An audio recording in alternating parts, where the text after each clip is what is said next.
Подшефный нашему региону город Ровеньки Луганской Народной Республики доставлена очередная партия гуманитарной помощи из Коми. Фура прибыла на главную площадь. Здесь же прошла ее частичная разгрузка. Всего было доставлено 155 тонн товаров первой необходимости. Это строительные материалы для продолжения восстановительных работ в социальных учреждениях города, а также бутилированная вода и бытовая химия. Здесь, в этом же гуманитарном конвое, у нас медицинские препараты для Ровеньковской больницы. Ну и, что считаю тоже немаловажно, люди собрали вязаные вещи теплые для линии фронта, для участников боевых действий. Все это будет передано по назначению.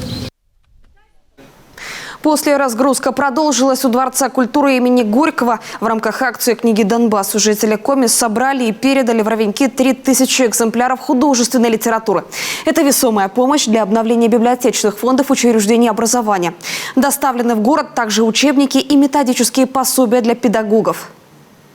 Такой литературы у нас в достаточном количестве не было. И то, что сегодня пришло, это дополнит непосредственно работу и учителю по знанию детей наших, и школы наши будут пополняться. И, пользуясь случаем, хочу сказать от всех педагогов нашего города огромное спасибо Коми Республике, ее представительству, поскольку понимание между нами достигнуто в результате соглашения, и это очень-очень позитивно и несет довольно-таки очень благородный поступок для нас всех.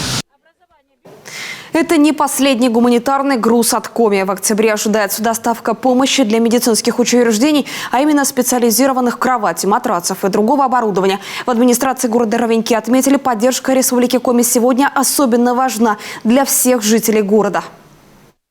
Это имеет особое гуманитарное значение для наших жителей нашего города.